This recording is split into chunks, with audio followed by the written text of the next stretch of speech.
So tell us, what are you making today? Today I'm going to make beef short ribs. I'm going to cook them for about 6 or 7 hours. Just going to sear them off, and then I'm going to cook them in like a stock.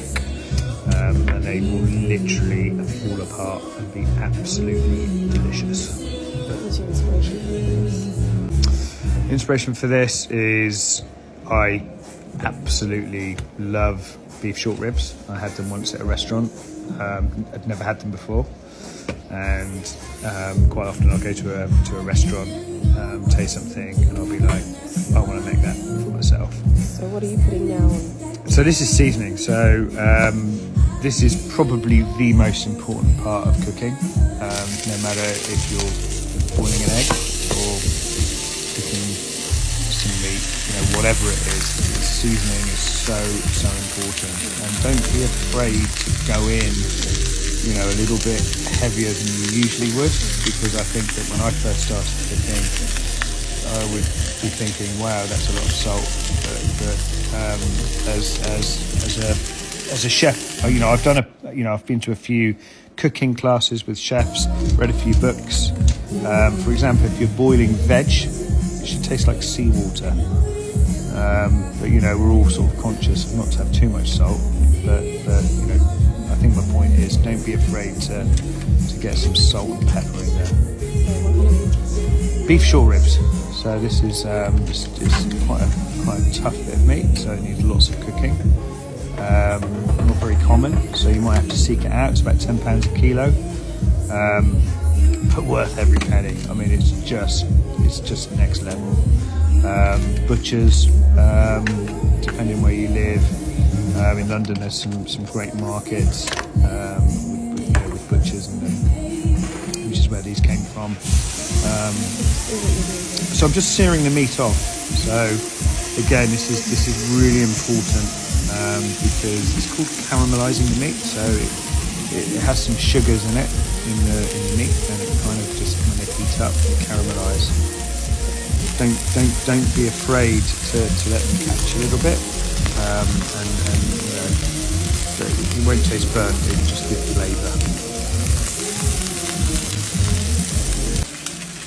What I should do, so all that's known as flavour, what I'm actually going to do is fry the chicken off.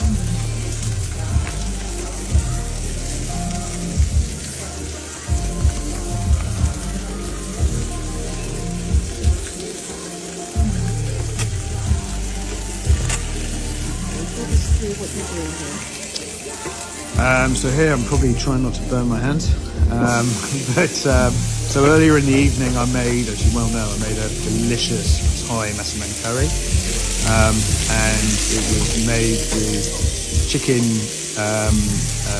thighs, which I had to fillet. So these are the bones with a bit of chicken on that are left over. So what I'm doing is frying these off, and all of the offcuts from the veg, all of the peel, so the carrot peel. I think there's a spring onion that I found in the bottom of the fridge that looked like it's had enough of it. Smash up a few cloves of garlic, put some whole peppercorns in. Is that red wine? That's red wine. So that was what the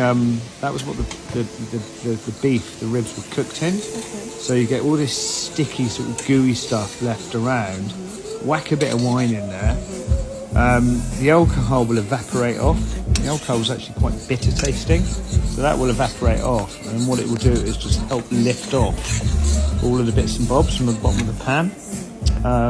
Could probably do that with water, but You decide to go the other way. well, that's what all the chefs seem to do. So when in Rome. So this was cooked in the oven at about 150 for about 6 hours. And as you can see, it's just literally very, very delicate, ready to fall apart. So just going to rest that, and over to the left we've got the remainders of the liquor that it was cooked in. And this will be, we'll try and get some of the fat out of that, strain some of the fat out, and that'll just be packed with flavour.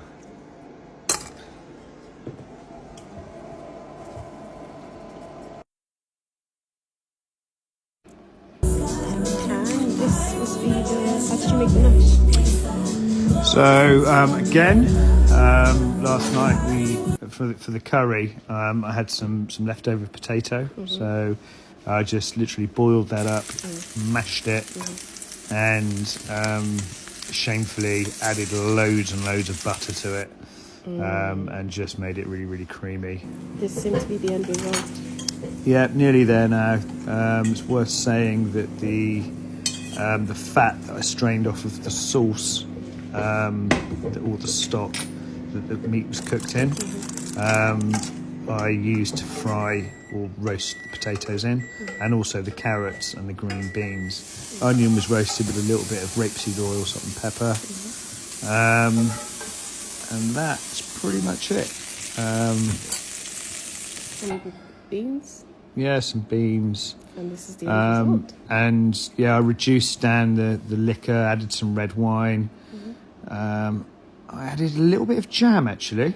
What? Just for in the sauce to make it really sweet, and some corn flour just to thicken it up because I really like a thick sauce. Nice. And Ta-da. that's pretty much it.